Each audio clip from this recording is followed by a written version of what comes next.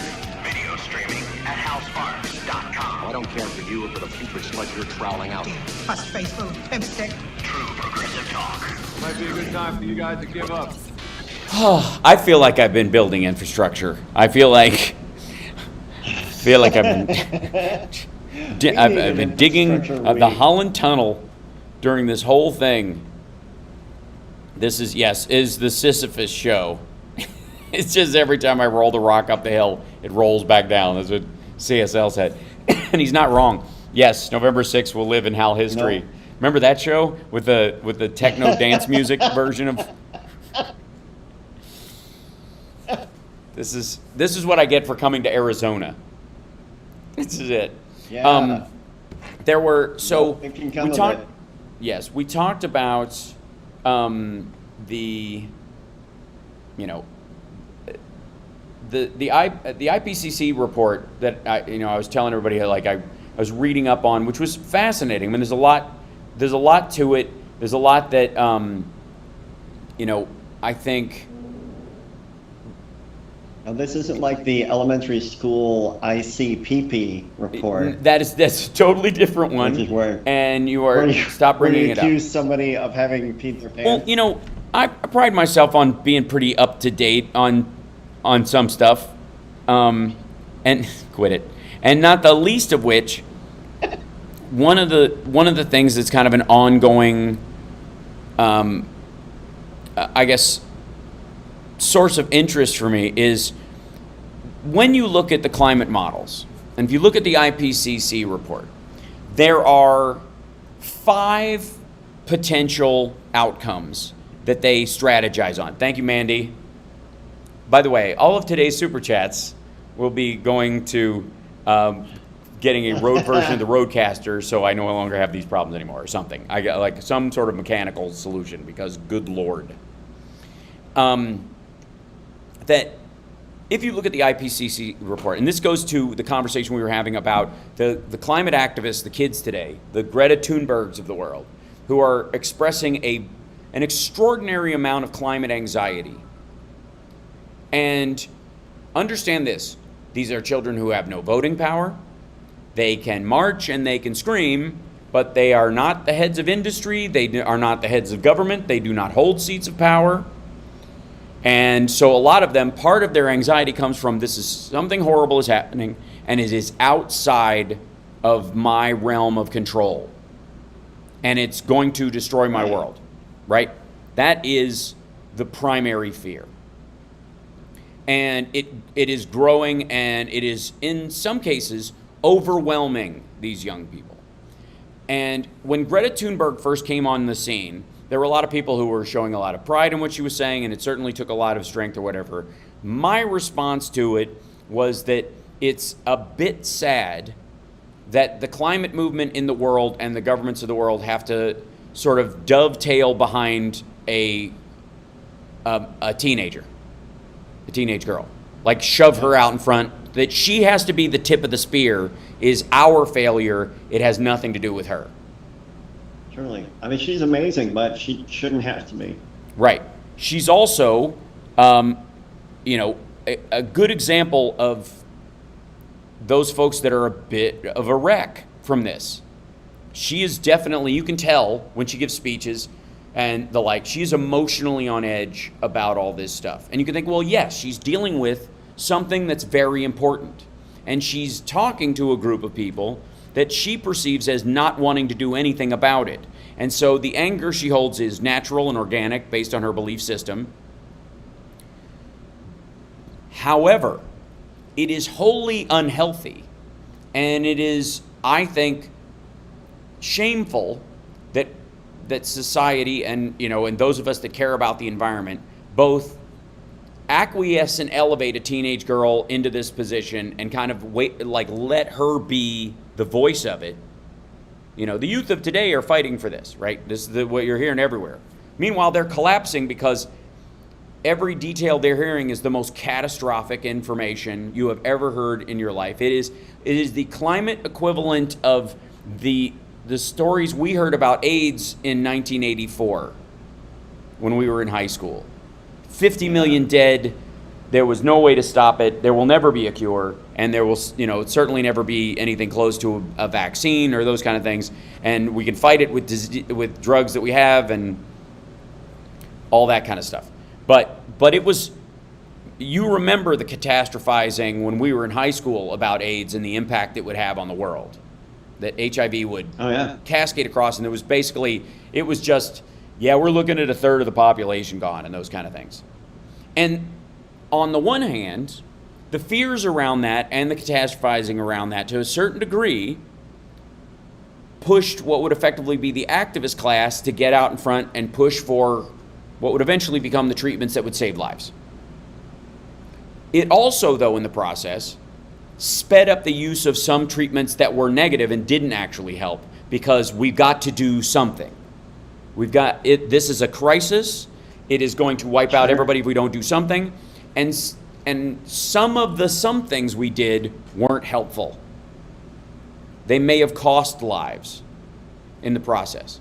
I don't fault people for doing the best they could with the information they had at the time, but there's some element of that in the climate argument. Because most of COP26, for example, is about what we can stop doing, not what we can start doing.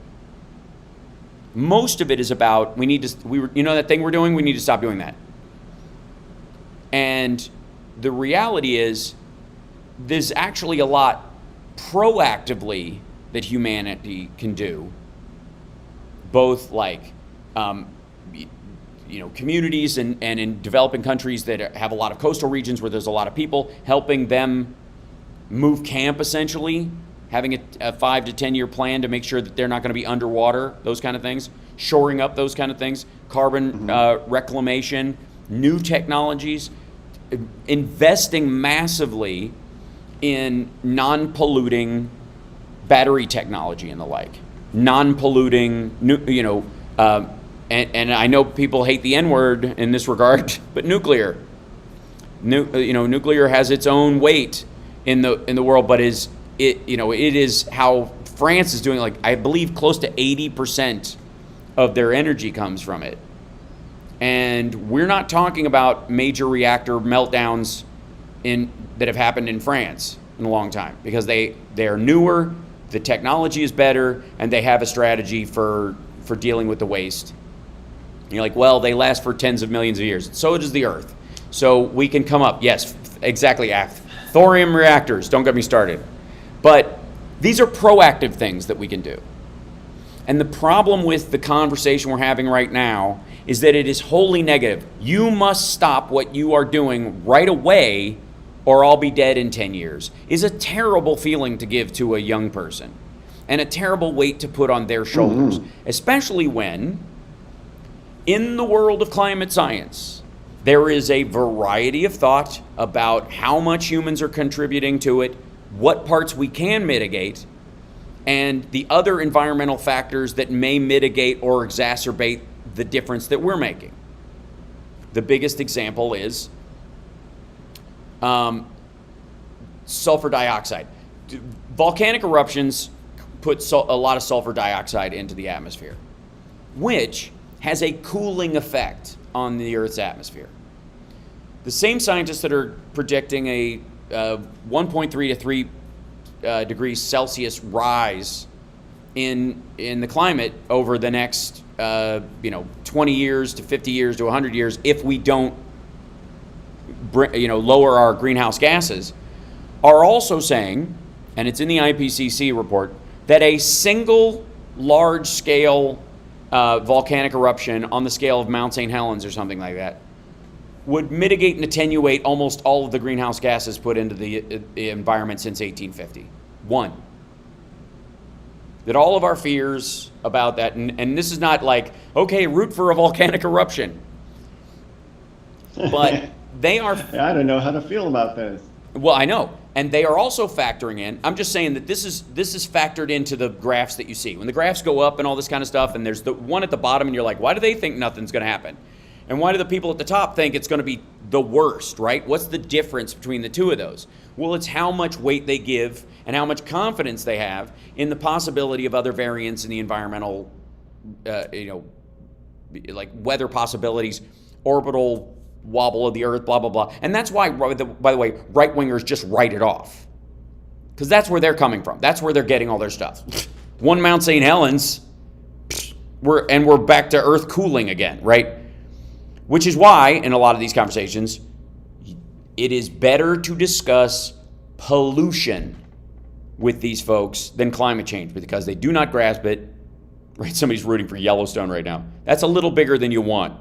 But, yeah, this is part of what's happening at the IPCC. Okay, so they're at the COP26 and at the one before, and when they do these measurements, they are bringing in these giant reports full of a lot of detail to all of these groups, and each of these presidents get an executive summary that essentially has graphs in it that paint everything from, they have a chart that's basically doom and gloom to moderate and we need to work on it. And the doom and gloom gets the most because you're not going to motivate people with the moderate stuff. You just aren't. They're not going to do anything. They're going to go, oh, well, it's 6 of one, half dozen of another, 2 small volcanoes, and it's over. Like, what are we even discussing this for? And that's where you're getting, when you hear people going, we're overreacting about it, on the right especially, when they're not just trying to manipulate politics like Rand Paul or somebody like that. But why you hear a certain amount of movements, not just, and this isn't our government I'm talking about even, I'm talking about in world governments, why they're having trouble moving some of these governments. It's because they're looking at the same IPCC report. They're looking at these details. And they're going, there's mitigatory hope for these kind of things. We have other problems that are worse than this. We have, current starvation levels, and the only thing that's going to feed these people is diesel trucks. Look at Africa, look at India, look at large swath of the far eastern part of Russia. That's the only way they keep these people alive, is fossil fuels. You shut that off tomorrow, those people just die. The minute, we've been talking about when you reach, and we got to take a break, but when you reach the end of fossil fuels, because it's going to dry up one day. The usable amount of fossil fuels, especially oil, is going to end. You could argue that we hit peak oil in the 70s and that we're on the downslope, and the Saudis are basically oil poor right now, and they're just lying about it. And a lot of countries are just kind of, that's why we're hearing so much talk about coal and natural gas, because everybody knows the oil is gone on the scale that we used to use it. And knowing that, we're going to hit a point where there's no more oil. There just isn't. Even if you wanted to keep using it, if you want to keep burning it, even if you want it to be your primary fuel source, it's not going to be there. When that happens, there will be somewhere in the order of 1 billion lives lost if we don't move in the direction of these modifications. And that's more what COP26 and the positive shift can be about.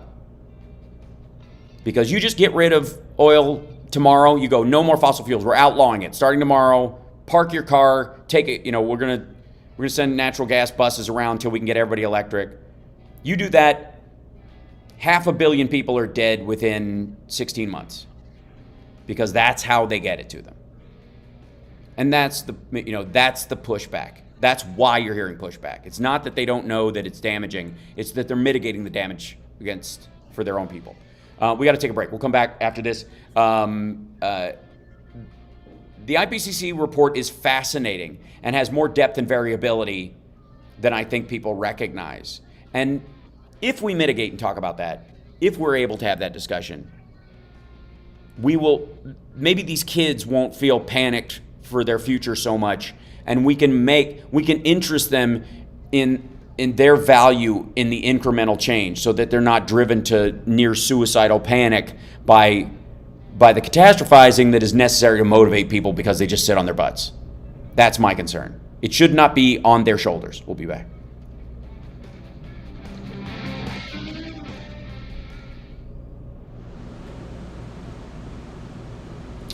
They're developing electric big rigs now. Yeah, they are. 500 million dead, no big deal. Human life is cheap nowadays. That's the feeling. That's the weapon most people are using against the argument about the Green New Deal. Is that if you implemented it and by the way, nobody's asking for it. Nobody is insisting that it be implemented in a day. Nobody is. Everybody knows it's mitigatory. Everybody knows it takes time. Everybody knows you're making these changes over a period. But because if you did, you'd have to recognize that that fossil fuels are why there's 7 billion people on the earth, because you're able to truck food and fly food and supplies to places where they were never there before. And without them, you cut them off like that without creating the substructure over time to make up for that gap. 60 seconds, guys. Okay, thank you. Yeah. When you say people will die, you sound a little like a supervillain. Just a little. Yes, you die, he dies, everybody dies. All right. We're coming back in a second. Like I said, at this point, I'm just...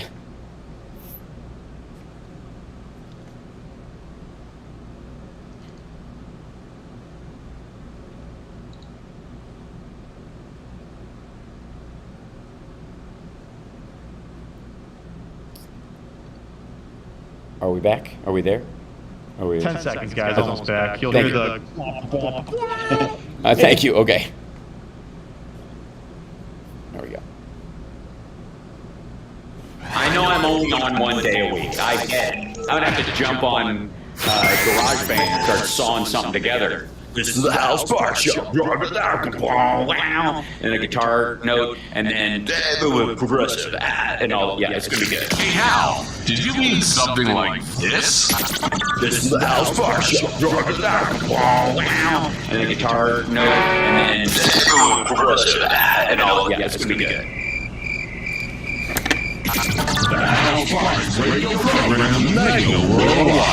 Welcome back, everybody. So, as I was, reading the IPCC report, and again, I think, maybe this is a little too wonky, and this kind of goes into the infrastructure bank level of things. There are parts of the report that are highlighted, and there are graphics that are in red, and these are meant to be motivators. These are the things you will see in the newspaper from the IPCC report, minus the how much confidence they have in them, because they will go likely, very likely, near certainty is one of the highest levels or whatever, and they grade their predictions. Everybody agrees on heat. Everybody agrees that, in general, and all these things, that the temperature is going up. The variability in the IPCC report comes from how much humans play in that amount. Now, the 97% figure you hear all the time, that there's 97% agreement that humans play a part in, are causing global warming. That's what you hear. Basically, that's the thing. 97% agree. What that really breaks down to is 97% of the papers that the IPCC report deals with are the scientists that are involved in this. And I know this gets a little like hair splitty, but it's important. And again, this is about bringing down the catastrophizing to a functional level where we can all move together towards actually solving the problem, instead of scaring the living fertilizer out of all these kids and making them paralyzed and think that the doom is for sure, because that's where they are right now. If you watch the kids that were marching and stuff like that, it's not that they feel like, look, I feel like I can make a change, like somebody working for voting rights in the civil rights era or something like that. They're like committed to this. They know it's important, and they feel like they can make a change. These kids feel like it's over practically, and it's heartbreaking to see them put in that position because of how we talk about these issues to motivate ourselves, because grown-ups have to be poked with a fire poker to do this. So one of the areas of the IPCC report that really stood out to me was one of the areas, that's section B2 on one of the pages in the executive summary, where it said, many changes in the climate system become larger in direct relation to increasing global warming.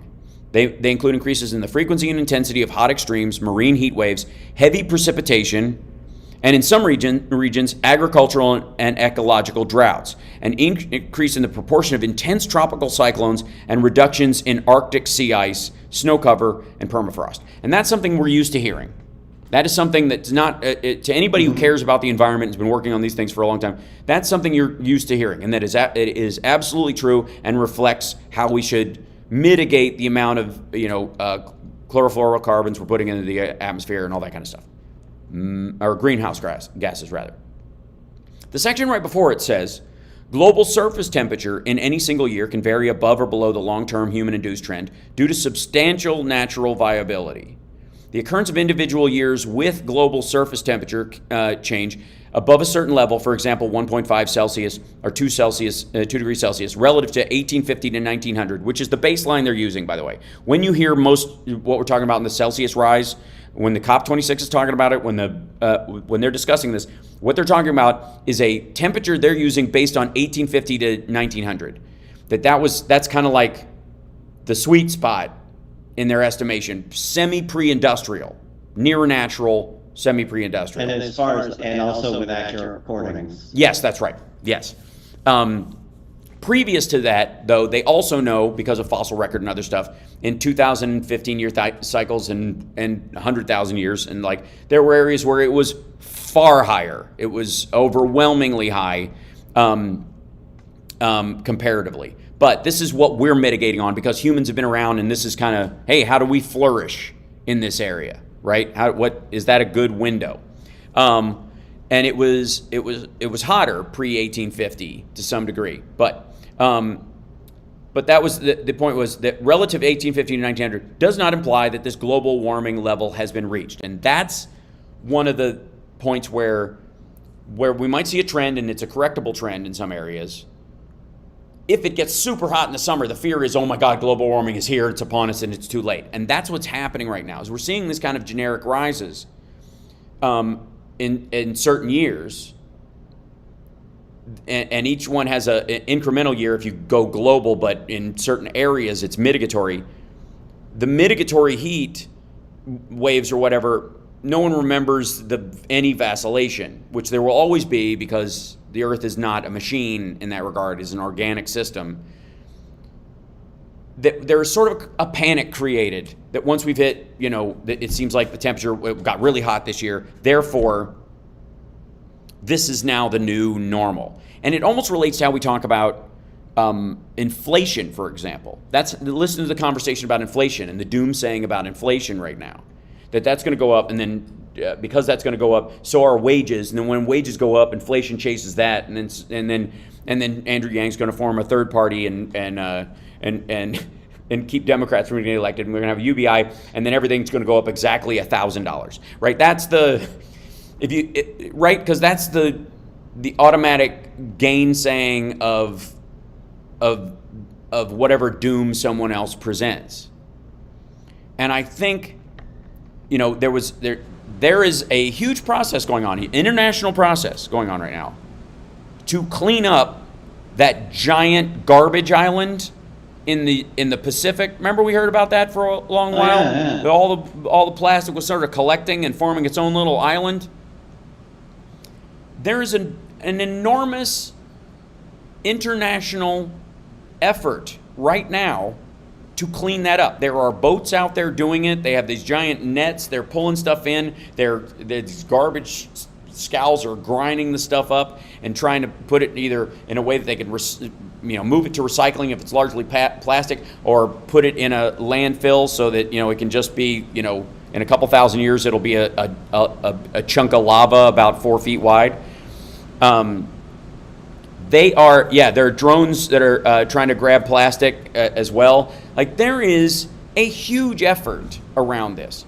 There are also more mitigatory efforts in the United States and the Western countries, especially around, and we in the United States use up a lot of this stuff. We use, our carbon footprint is higher because we also instigate most of the world's economy. So of course it is going to be, because it counts everybody who comes in to be part of it.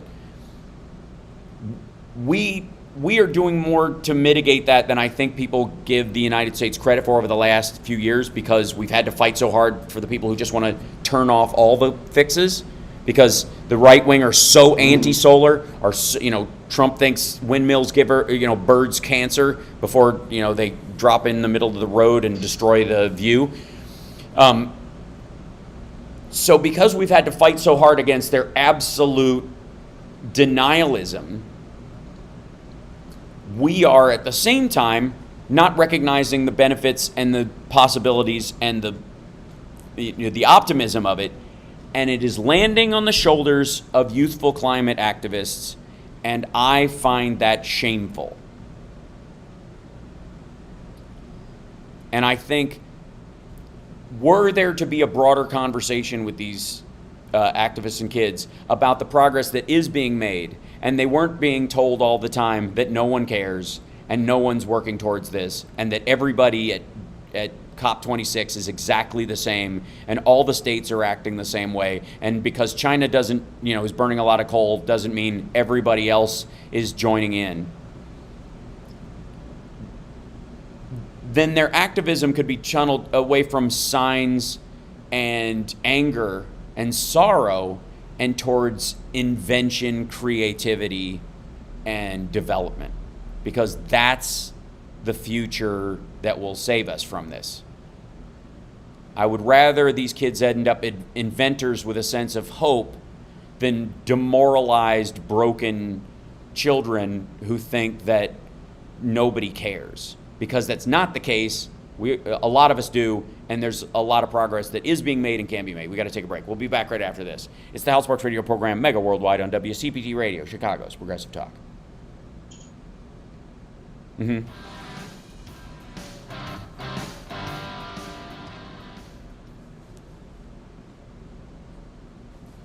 Manufacturers should be allowed to produce on unrecyclable plastic. Big business needs to stop blaming the consumers. Well, here's the thing. There are lots of people working on options for replacing, biodegradable plastics, right? Huge step. There's lots of progress being made in those, and they will just take investment and further scientific study to get there. They're not quite there yet. Water bottles that can hold water in plastic can sit and sit and sit and sit and sit and sit and sit. And if you need to transport them out into the middle of the desert, if you ever see people in Africa on a little motorcycle handing out water to people, it's in a plastic bottle. If it was glass, it would have broken. Yeah. If it was metal, they wouldn't have enough for it. And so a lot of people are kept alive by plastic. Right now, the biodegradable ones don't last long enough. So that very guy who's on that tuk-tuk or that motorcycle taking water out to some people, after a while, if that water sat in the sun long enough, it would just dissolve. The bottle would dissolve, and it won't hold it. We just don't have a solution quite yet that outweighs the benefit of those people not dying of dehydration. Right. That's it. It's not evil. It's not that we're wrong. It's that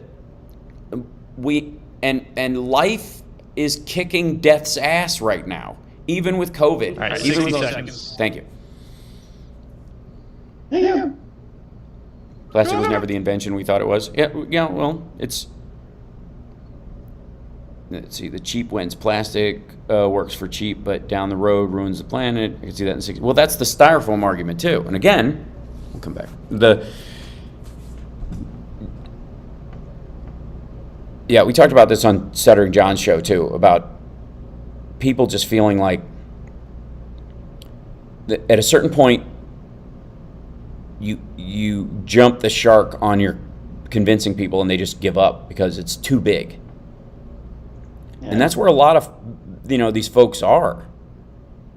And I think thank you. It's almost like where the voting no on the infrastructure bill from the squad came from. It's just sort of it's based on this catastrophizing. You know what I mean? You just like, well, it's.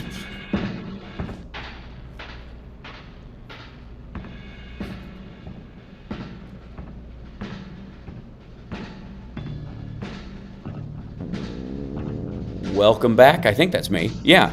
Let's just go with it. Why not? I think so too. Yeah, I think so too.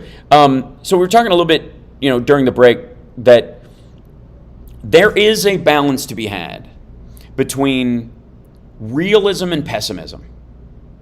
There is a recognition that you can be realistic without being pessimistic. And you have to understand that in messaging and media and in motivation and in activism, doom, gloom, fear, and pessimism are great motivators, right alongside anger.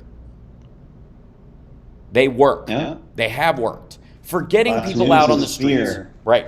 For getting people out on the streets, making voluminous noise about a particular issue, right? That's what it's good for.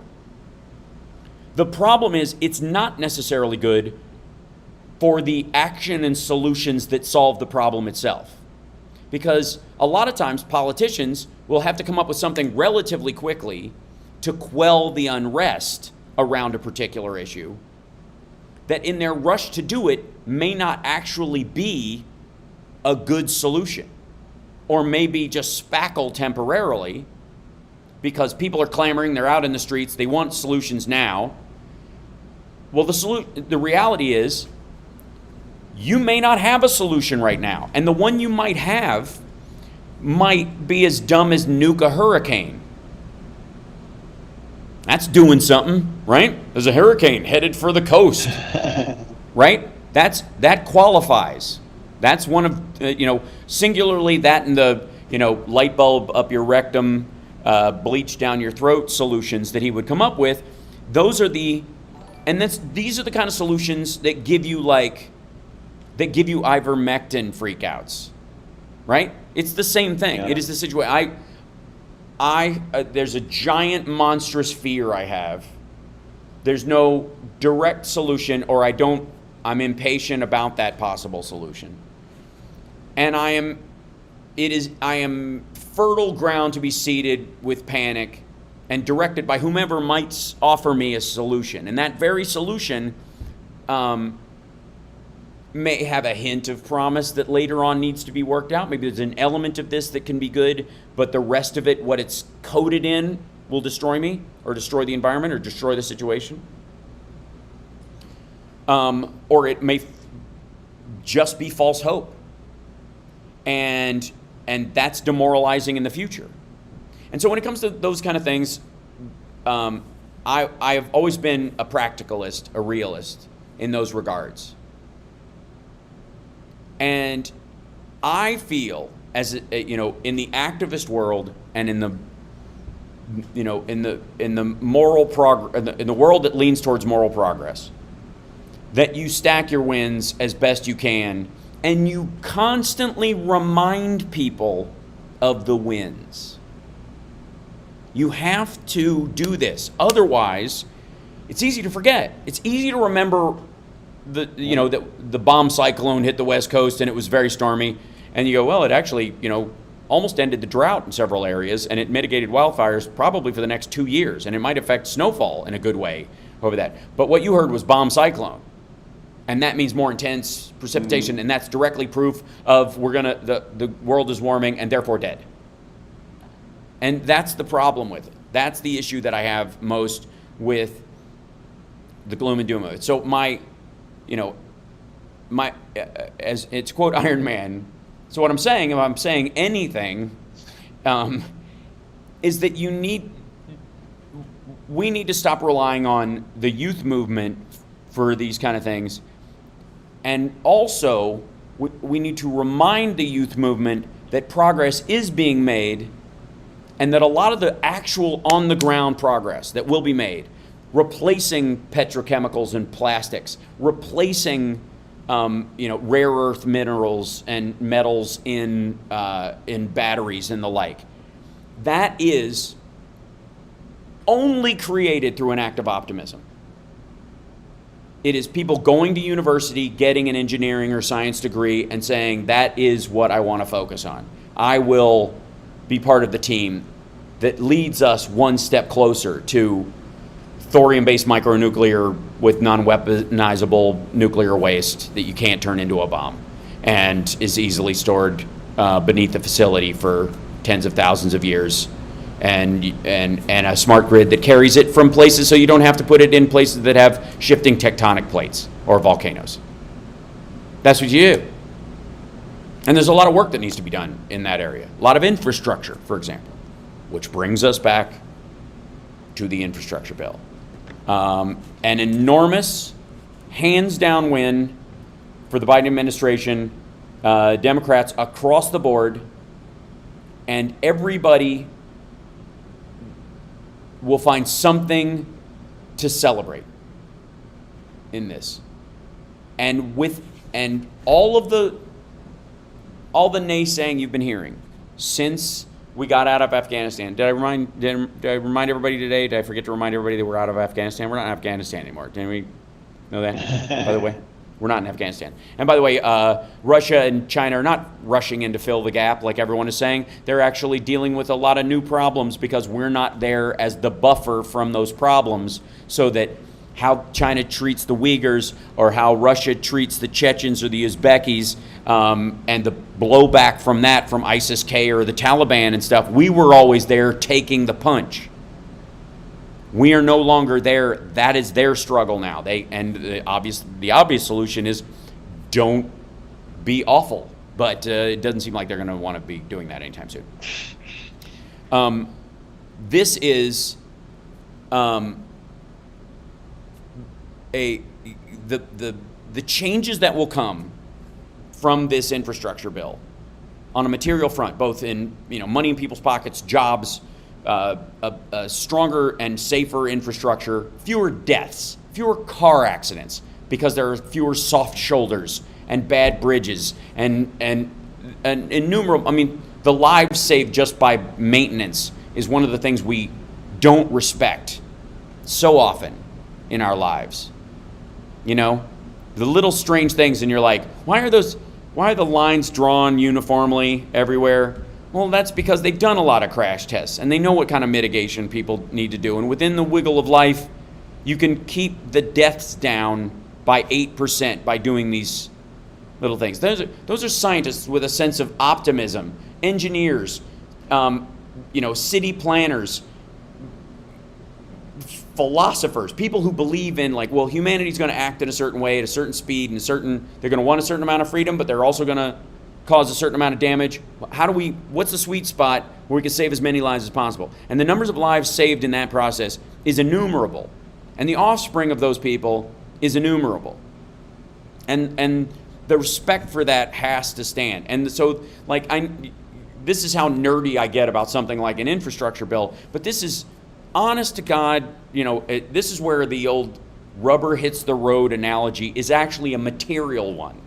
It's not even an analogy. It's actually... It'll be rubber. Yes, rubber is definitely hitting the road in this regard.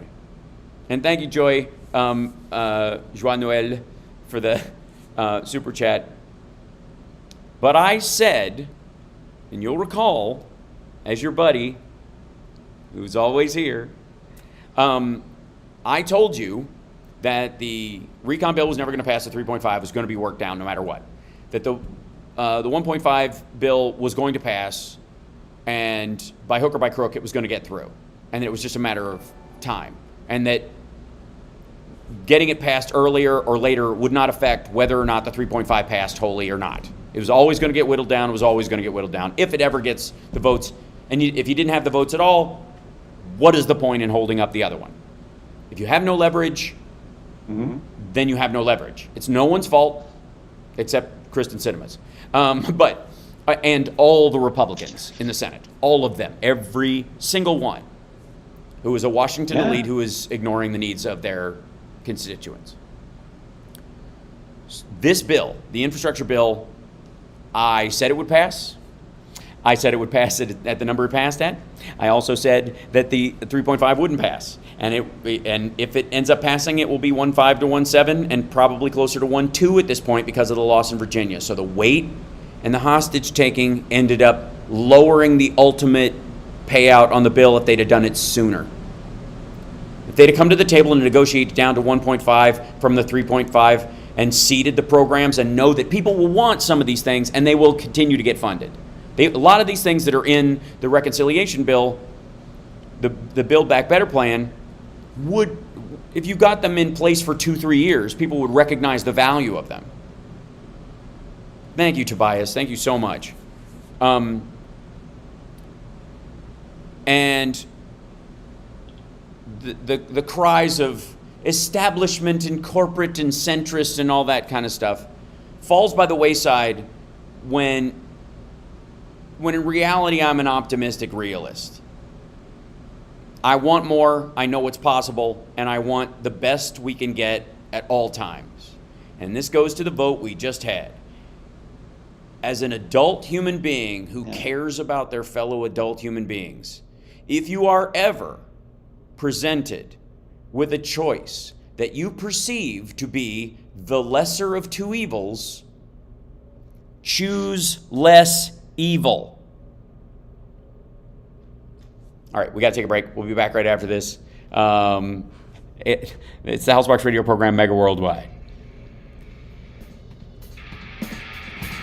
I'm not even messing around with calls today because I can't, like, working in another audio source is just going to be like... Yeah, I kept the phones off because the whole first hour we couldn't even hear you, so I'm like, I didn't want to call, like, I can't hear him. That's fine. I'm just going to turn them off. Just... Why, oh why? So, hi chat room, by the way. I'm not ignoring you guys, but, I don't understand how that's just not obvious to everyone. You know what I mean? Like, how is it that you would not always... I mean, and this is like the difference between... That's why I always said, like, revolution is the 6-minute abs of democracy. You know, the word revolution. We're going to have a revolution. No, we're not. Are you going to change the judicial system in the country? And are you not going to have 12-person juries anymore, judges and appellate judges, and you're not going to have all that? No, of course we're going to keep that. All right, you're going to have senators in Congress. You have 3 houses. Yeah, we're going to obviously keep all these. Well, then you're not having a revolution. You're not. It's incremental change. You need an exercise and nutrition plan, not liposuction. It's and that's what a lot of the, you know, the stuff that they're trying to bring in there is liposuction.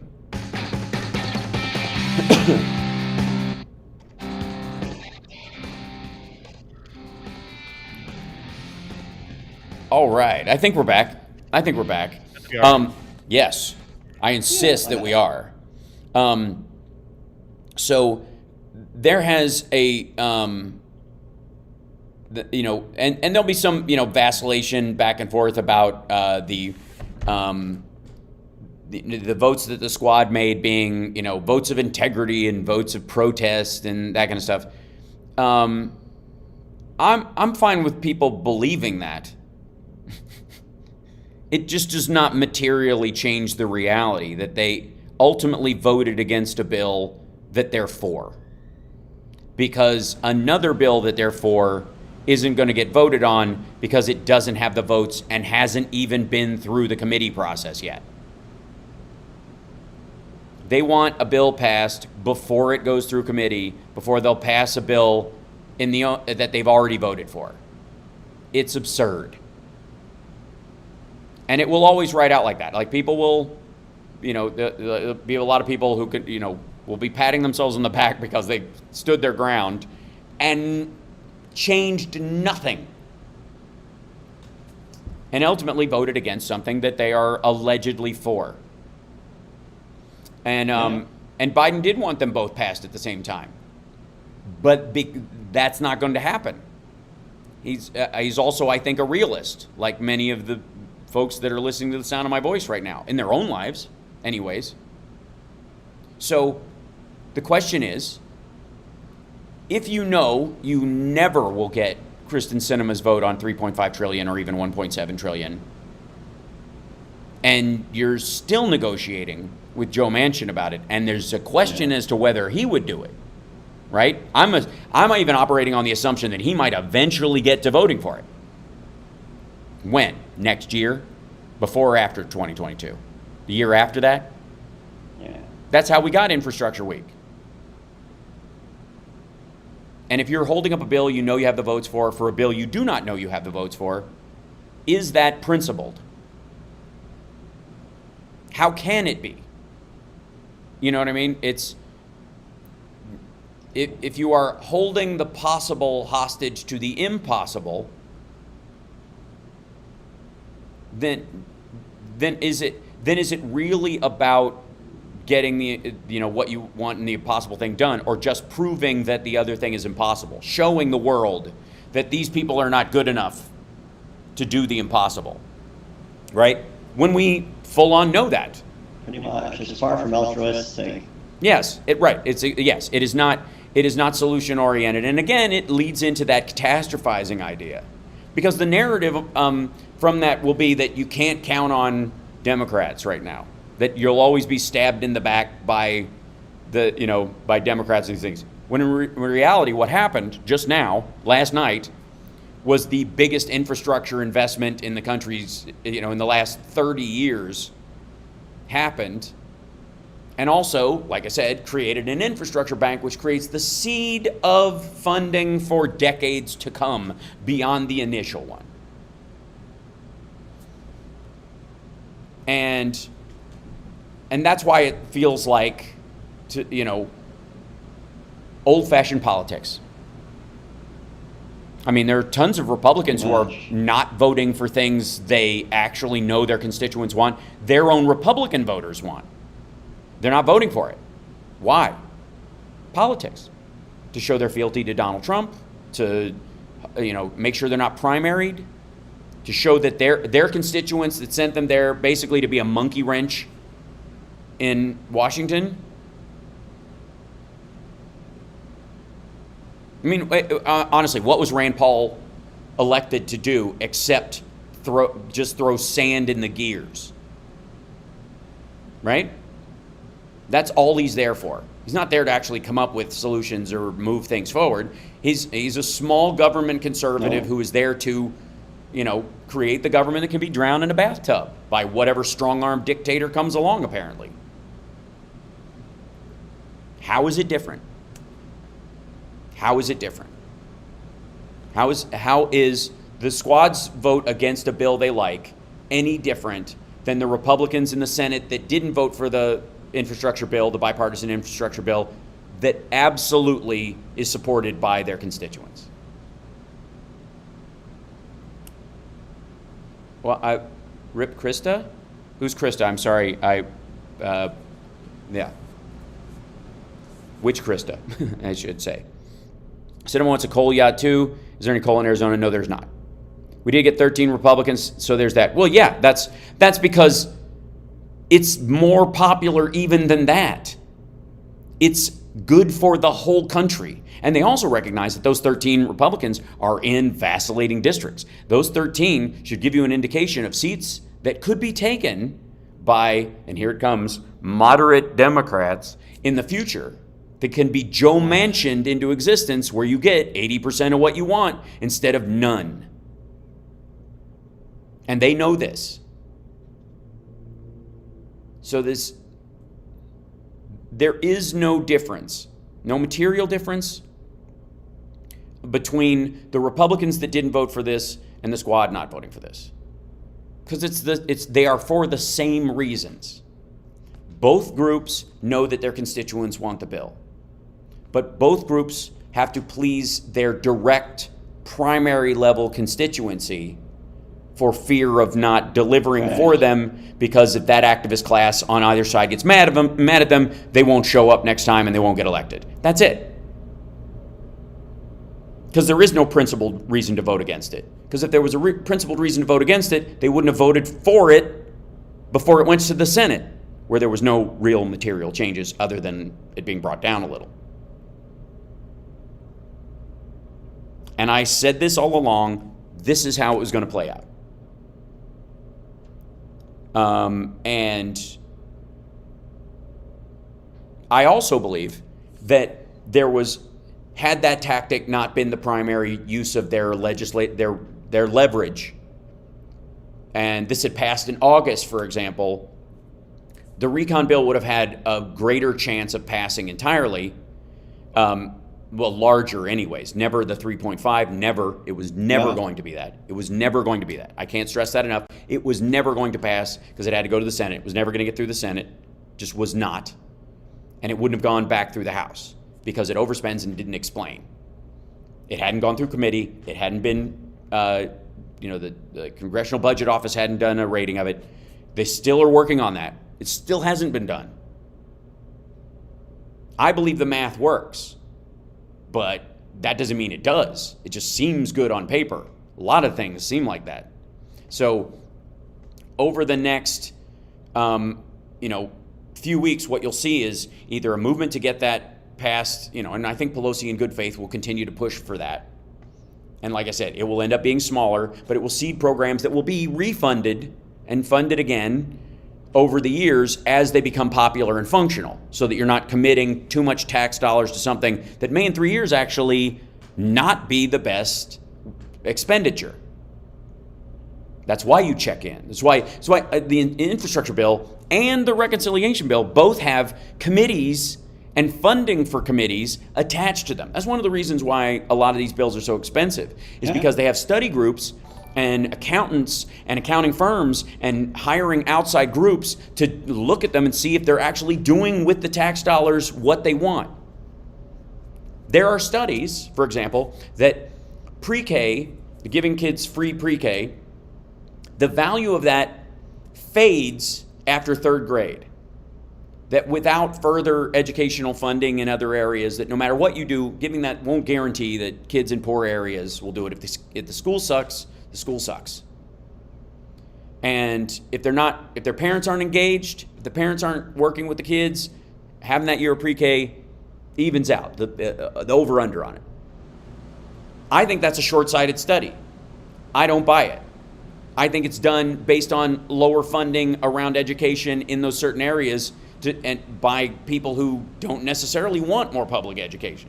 So therefore, piloting universal pre-K, for example, for 3 to 5 years, and then and as we get test numbers back, as kids get into 5th grade and 8th grade, and we start seeing the benefits of it across the board in well-educated populace, it will answer those concerns.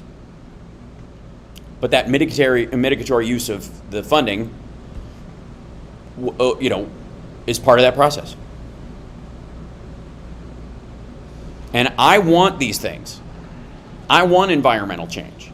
I want us to do carbon recapture. I want more electric cars. I want electric drones that we can fly in, for crying out loud. I want a jetpack. I get it, but I don't want it to use fossil fuels. I mean, we're going to use like butane and just lighting on my back. Yeah, it's just some weird, a 2-cycle engine. Yeah. I want all those things. But I want us to start walking down a long road right now. I don't want to scream for an Uber that's never coming.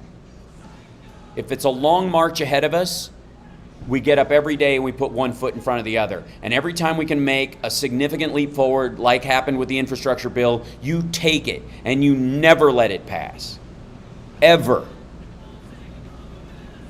We're at the end of the show. We managed to squeak out a show today with all of our other concerns, and I appreciate you guys soldiering through it with me. Johnny Million, I love you. And we'll have a more. I will be back on home soil for next week's weekend show, and we will, I think, reach like, I'm not going to count my chickens before they're hatched. The gremlins could be everywhere. I'm just saying. But I want people to remember that, and I also want, here's my assignment for everybody as you go out over the week. Start looking for good environmental news stories. Start looking for because they're happening all around you.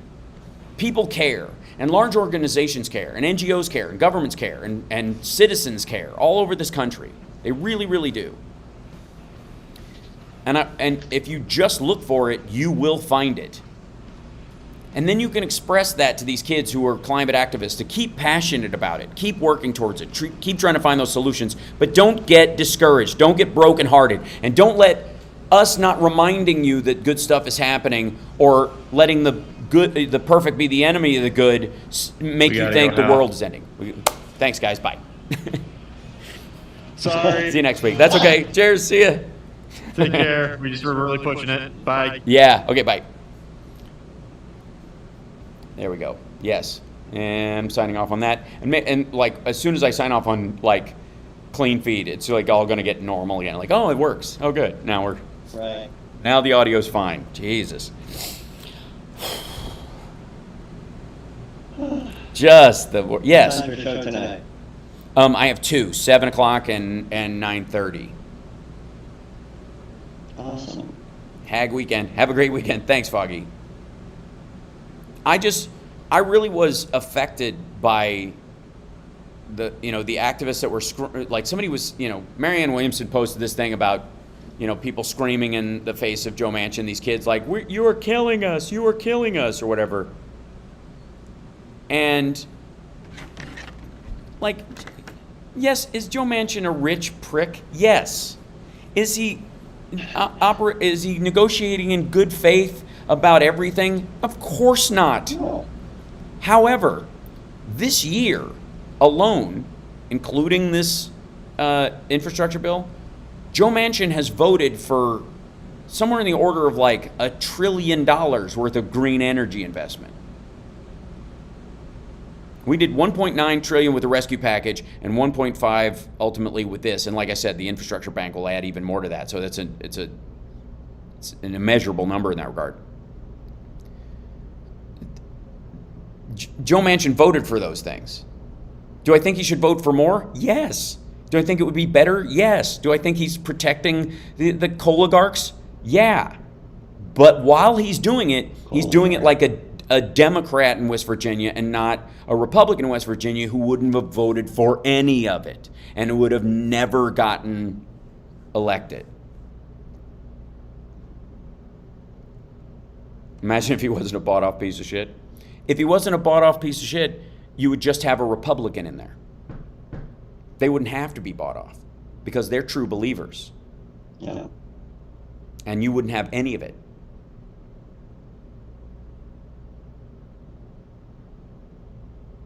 So, yes, the cat is freaking out your background. Oh, sweetie. Oh, really? Yeah, it's making it warble because it, yeah. There you are. So, yes. Hey, Jim. Thanks. They're all bought off Hal, sorry? No, they're not. They're not. They absolutely are not. Sorry, they aren't. They balance the wants and needs of the businesses and the citizens in their areas, the vast majority of them. I'm sorry. I know that's a great talking point. I know everybody wants to believe that everybody, even the people, yes, I'm literally on the stage at the Improv right now, but no one's here. It's just, I'm just using the club's internet, which was clearly a good decision. I just got warning now, sending stars for unappealing this. Oh, thank you. What do you think of the Rittenhouse case? I think he's going to walk, and Chuds will see it as open season for us. Yes, he's going to walk. He's going to get probation for the gun possession. Again, like, I'm not going to tell you what you want to hear. I'm going to tell you how it's going to work out. And you need to operate based on reality. Yes, you can move them, Victoria, but not by yelling. And some of them, at certain times, you can move them by yelling. The problem is, are you moving them in the right direction?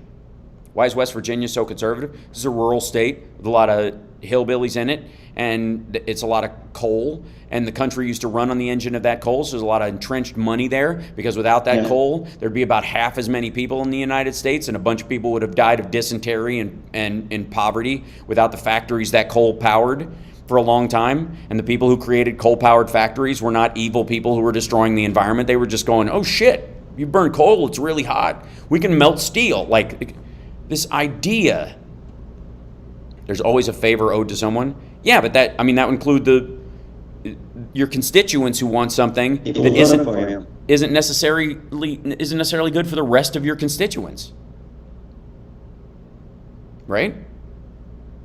It's a balancing act. Hal just offended hillbillies. No, I'm allowed to talk that way. I am one. I grew up in Peaksville, Kentucky, man. Sorry. He was teaching OSU squad for pulling up on him repeatedly.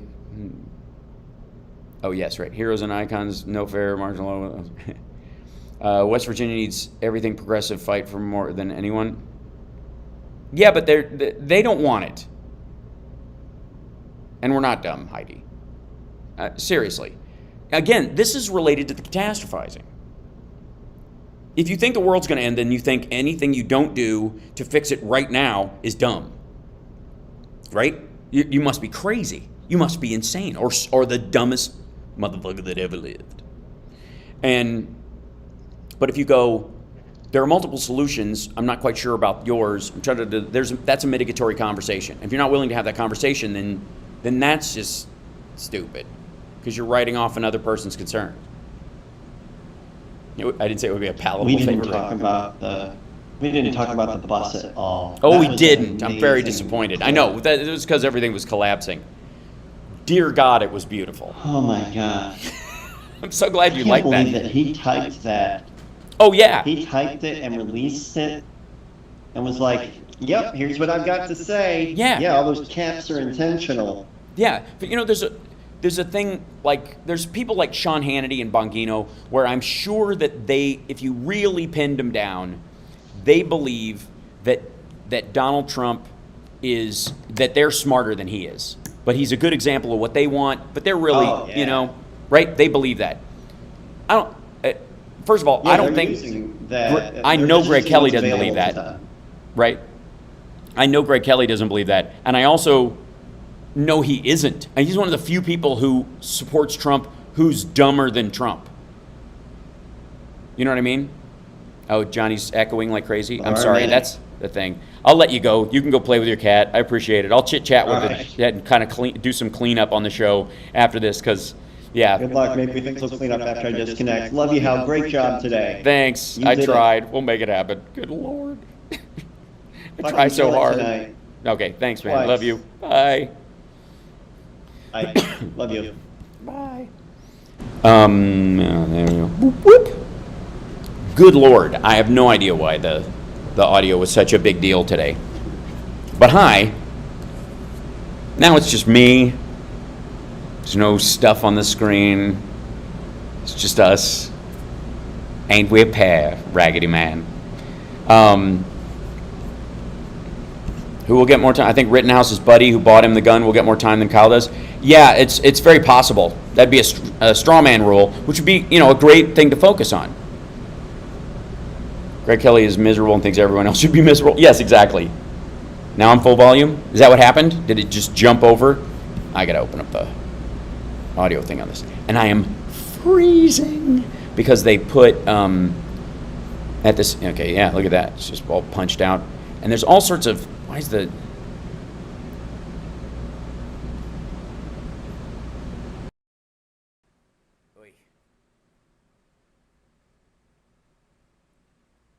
Echo cancellation issue. Jesus.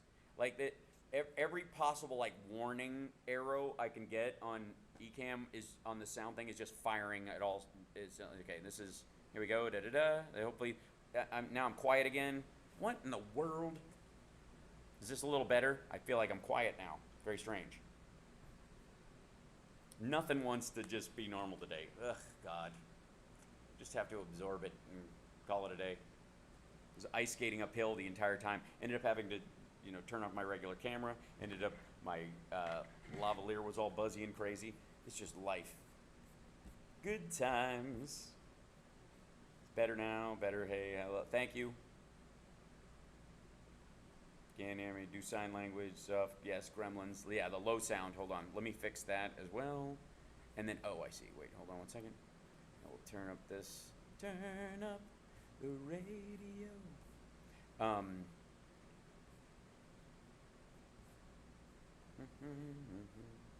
There it is. There's this. I gotta turn here. It's always something. All right. And then input. And then the MacBook Pro microphone. Turn that up a little bit. That should hopefully raise the volume a touch. Very possibly. Maybe. We'll see.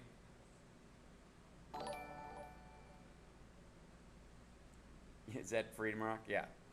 All right, how about this? Maybe just by itself, that'll do it. There we go. All right, that's a little better, I think. Oh, good Lord. This is just one of those days where you just, ice skating uphill, and there's nothing you can do about it, so that's okay. Who is? He's a murderer and should not get off. You mean Rittenhouse? It's not going to come out that way. Sorry. It just isn't. I mean, I don't know what to tell you. And it wasn't premeditated. He was fleeing. So the FBI just released footage of the first dude he shot, like trying to sneak around behind him and attack him. It's like, it's not going to go his way. I mean, it's not going to go people's way. I know people want it to be that way. Just get over it. Yay. So my coming down on the side of the judge is awful. No, the judge isn't shady. He's normal. It's Wisconsin.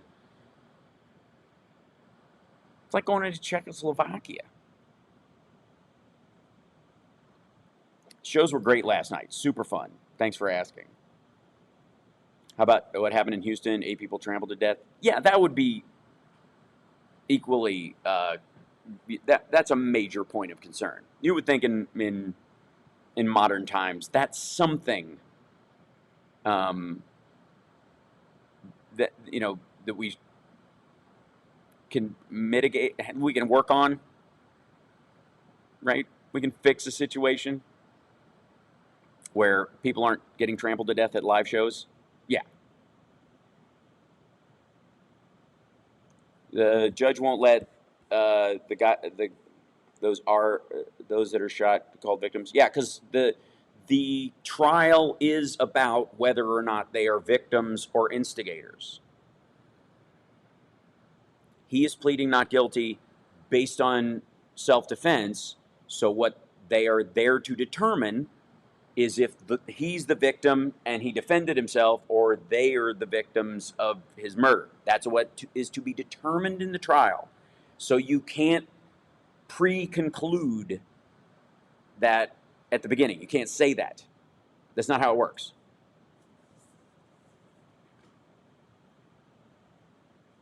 Yes, Charlene's getting more comfortable. She had great shows last night. It's terrific. Kyle Rittenhouse went there to kill. Well, you'd have to prove that in a court of law. And again, the analogy I would use is a woman who defends herself with a gun that she's not supposed to have or she doesn't own legally against a rapist. And other people were talking about how she was scared of men and she hated this one particular dude and he was the one who did it. So they want to make a case that she went to the bar that night with the gun in her truck and led him out into the parking lot and enticed him to attack her so she could shoot him. Like that kind of stuff. Try proving that. And if you want that to be easily provable, then all victims are just screwed from now on. Rittenhouse should have not been out there in the first place with a weapon. I agree. He was a minor child. That's another thing. And again, he's a minor. Judge said the first victim in self-defense. The other may have been an error. No, the second one hit him with a skateboard. The third one was pulling a gun. They just released new FBI footage of it. What's the hairdo? I just have a ponytail because it was early. Glad I'm thinking of buying a pepper gun. Yes. That would be a better thing. Why bring a gun if you don't contemplate on using? Why didn't he bring a spoon? Because you can't defend yourself against rioters with a spoon, and they were burning things and destroying things, and it was dangerous. And he was a small guy. He also had a med kit and was offering medical care. He was. The pre-video of him walking around, he's yelling, anybody want medical, anybody need medical. Like, he was playing hero. He was a minor. And there is no spoon. Good point, Bob. Guy who was running around with a pistol, who tried to grab the gun from Rittenhouse, he screwed up any chance of conviction against Rittenhouse. Yeah, I think he definitely played a part.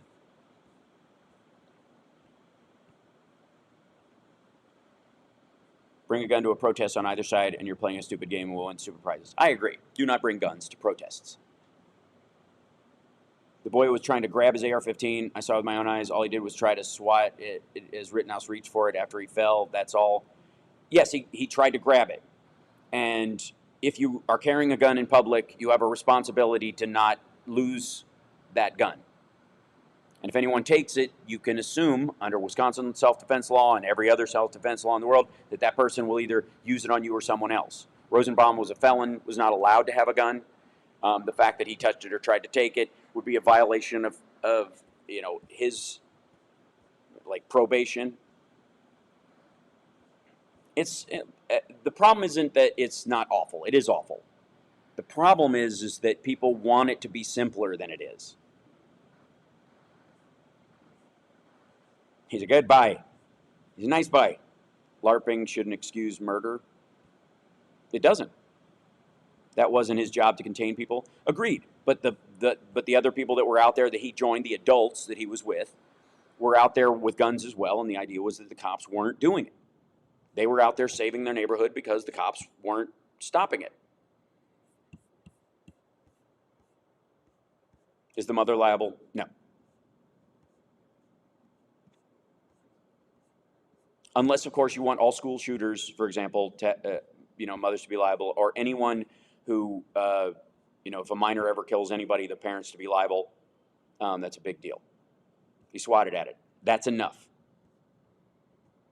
And Rosenbaum tried to grab it twice, tried to grab the barrel of the gun, had yelled, shoot me N-word multiple times at Rittenhouse when they were back where the fire was started. Rosenbaum started a fire. Rittenhouse started to put it out. He started threatening him. He ran away. Rosenbaum snuck around the other side of it, threw his bag at him, which had all of his belongings in it. And then there was a gunshot as Rittenhouse was running from being hit by the bag of stuff or from the stuff. He fell down. Rosenbaum was on top of him. He struck him and grabbed the gun. Bang, bang. That's what happened. That was the end of it. I mean, you can watch the video. The point isn't whether or not it was wrong for him to bring, he was swatting at it, how it doesn't matter. You don't approach someone in that circumstance. I'm telling you. Why was he trying to grab it? He was trying to take it away from him. Kid is a villain. He and his mom need to do jail time. That's an opinion. That's not the law. Which one are you talking about, Foggy? Which person? Rosenbaum or the second guy who hit him with a skateboard? He was defending himself against both guys. It will fall under Wisconsin law. If you want to change Wisconsin law to not make a circumstance like that not self-defense, then you're going to endanger a lot of other people who are going to defend themselves in the future from certain circumstances. That's why we have reasonable doubt. He was definitely yes, it was not okay. Yes, he was a kid playing vigilante. Exactly. But once he fled the scene and Rosenbaum went after him, that's when it becomes self-defense. Meanwhile, if he was black or brown, he would be dead. Not the case, Eileen, because if you look at the school shooter, for example, that was just happened in Texas, black kid shot up the school, left the school, was taken into custody later, fired on unarmed people in the school, killed a teacher, is home with an ankle monitor.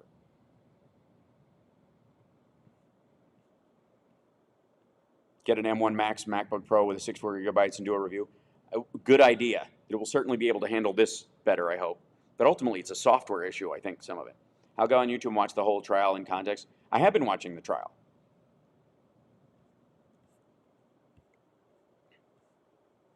Yeah, so defending a group of people isn't the same? No, it isn't. There was a fourth guy shot that was not accounted for? Okay. The law needs to be blind, and it is in this case. What about the first guy? The crowd was chasing him after he shot the first victim? Which first guy? There was a guy who fired a gun in the air. Yes, people are confusing emotion with legality. You can believe something is morally wrong, but understand that the law has to have room in it for humanity. How, when you talk about volcanic eruptions, undoing AGW, that's not what happens. For a brief period, 1 to 3 years, the aerosols, whatnot, cool things down, but then it's over and you're back up the temperature curve, trending it up. It's not correct. Those are the smaller ones. They're talking about a major one, a Mount St. Helens level one. I thought I mentioned that. I should have if I didn't. I'm saying that's also what they're adding that into their climate models. Not that that's a solution. That's why I was saying it's not like we're trying to root for volcanoes. The crossing state line stuff is nonsense. I don't know where the fuck Anna Kasparian and those guys get locked into that. It means nothing legally. What they want, why people are bringing that up, is because they think it makes it a federal case. And you can take it out of Wisconsin, and therefore the DOJ or a civil rights law would be violated because he crossed state lines is now a federal thing instead of a crime that happened in Wisconsin.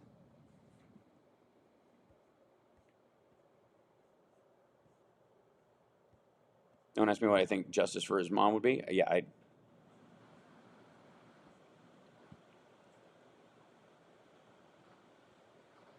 I did, Cartman.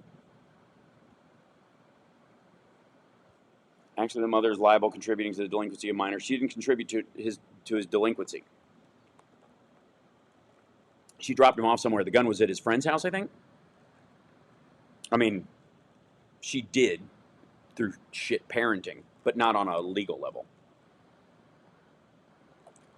Dude, come on, he's on video celebrating with Oath Keepers. Yeah, I know. Doesn't change the law.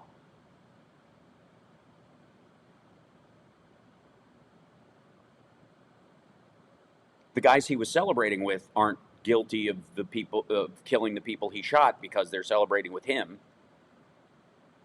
Those don't overlap. Like I said, you can believe he's a prick and that he's absolutely, a right-wing lunatic and a gun nut. Yes. But it's not going to change the law. Go watch the entire trial on YouTube.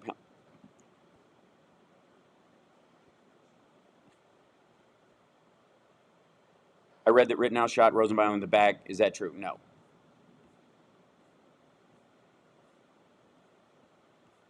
I'm not absolving him even. Somebody said it doesn't absolve him. It doesn't absolve him. Of course not.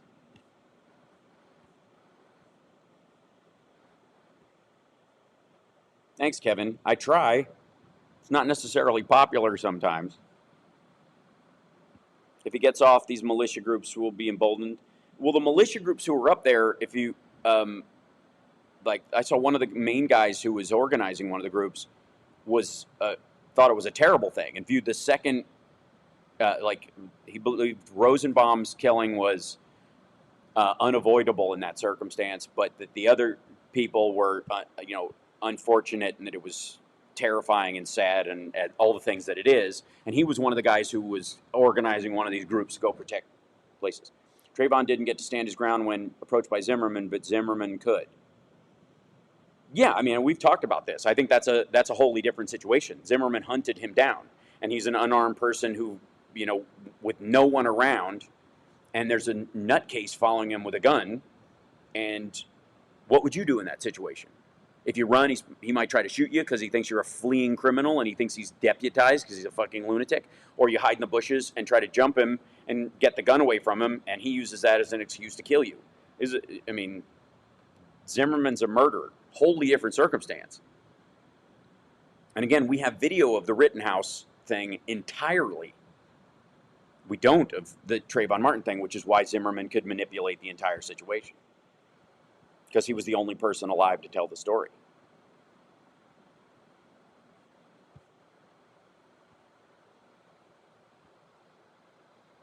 He turned himself in and they arrested him the next day. Yes, he was running away and being chased. The minute you flee a scene and people know you are fleeing, if you're running away, if they give chase, anything that comes after is defending themselves.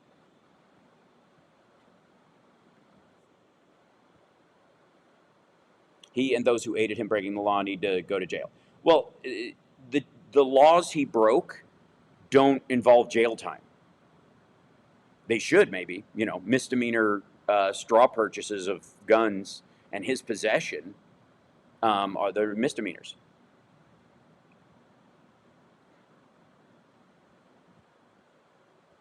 Yes, the video's all of a sudden clear because Skype isn't involved or something. I think my system was just overwhelmed. So he brought a gun across state lines to interject himself into a protest against rocks off Fridays. No, he didn't. He didn't bring the gun. The gun was in Wisconsin. He traveled across state lines. It doesn't matter. The whole cross state lines thing, I don't know why people. Honestly, why does everybody link on that? Why does anybody think the whole crossing state lines is a thing? I mean, I know I've heard it bandied about, but why do you guys think it matters? Because it does not. I don't know where you got it from. It's meaningless to this argument. It's like saying he crossed the street for legal purposes. The best thing people can do is be wise, caring, and act civilized. I agree, Rebecca.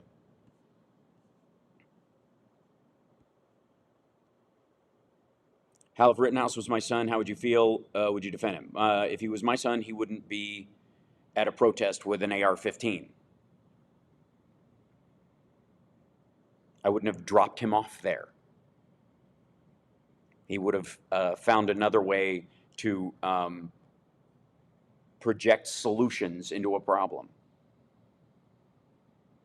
And if my son killed somebody who was chasing him down the street with a gun that was either his or wasn't his to save his own life, yes, I would defend him.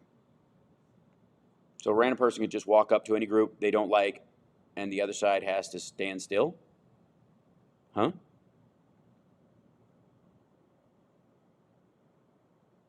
Not quite sure what you mean. It's bad against Rittenhouse. The car dealership just keeps saying they didn't ask for it to be guarded. None of them did, because nobody was there. That's meaningless as well.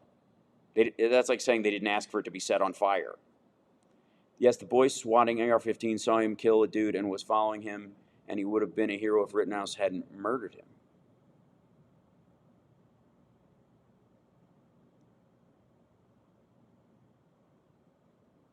A different person? You mean the guy who hit him with the skateboard? Did previously would have been a hero if Rittenhouse hadn't murdered him.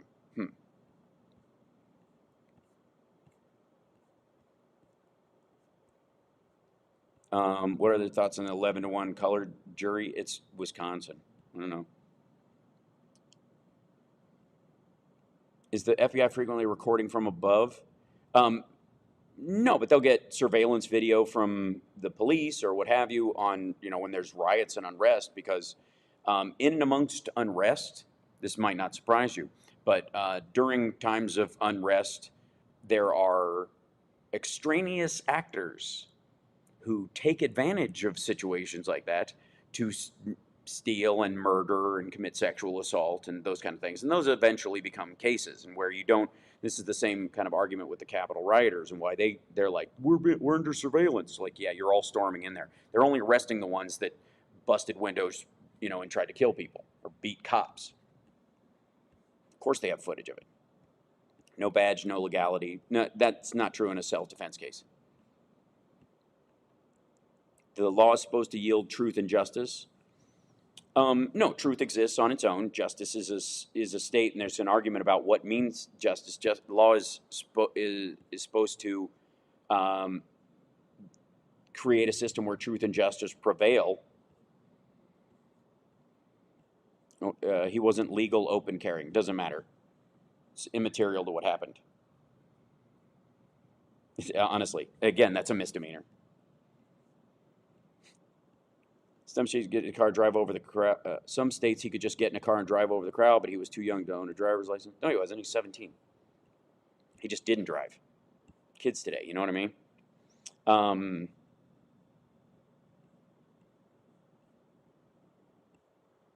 Plain and simple, the Wisconsin self-defense law is fucked up. Arguably, but moments of self-defense are fucked up. No, Seattle, Susie Q, that is not true.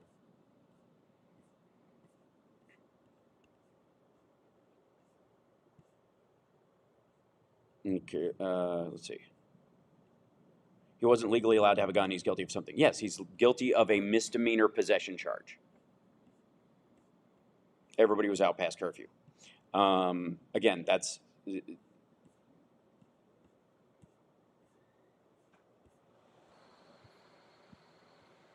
Who cares? The kid's a POS? Well, that's the argument. Like, it's about the job. The job. Like, he can still be a piece of shit and not go to jail for something.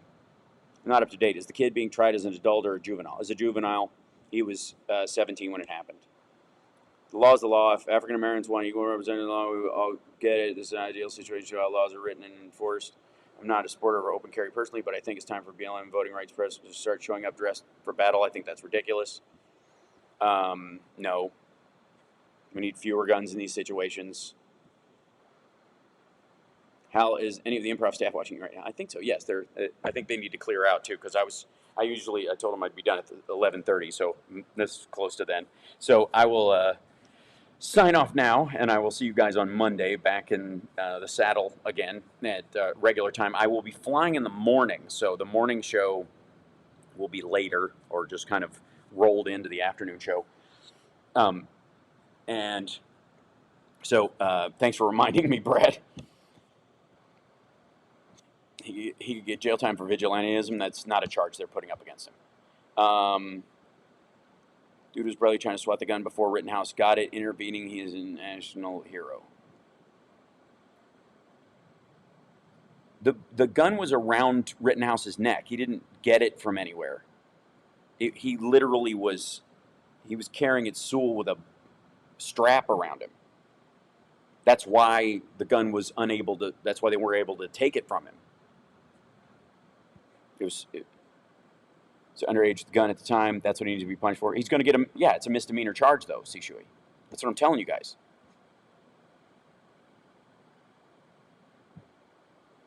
Yes, like he'll get 5 years probation or something. Yeah, you can believe he's in the wrong, and I do.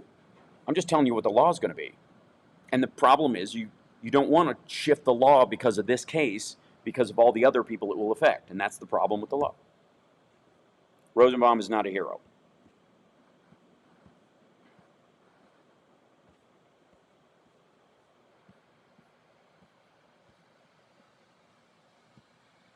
And yes, and thank you, Romulan. Trump is not running next time. Agreed. All right, I'm gonna let you guys. This is so like, this gets into the deep reads of this. And again, like I said, I'm not arguing the morality of this. I think his mom does a shit job raising his kid. I think it's immoral to take a gun to a protest. I think I also think it's immoral to set fires during a protest. So two assholes met in the middle to some degree in this horrible situation. But I can tell you what the law is going to play out to and how it should play out so that you mitigate the victimization of people as much as possible. If that makes sense.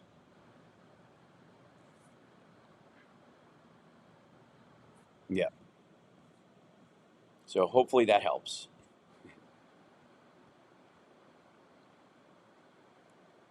Thanks, Brad. I tried, man. Still so confused, but have a good day. Thanks, Rachel. I know, it's a confusing situation. Don't feel bad. It's mucked up.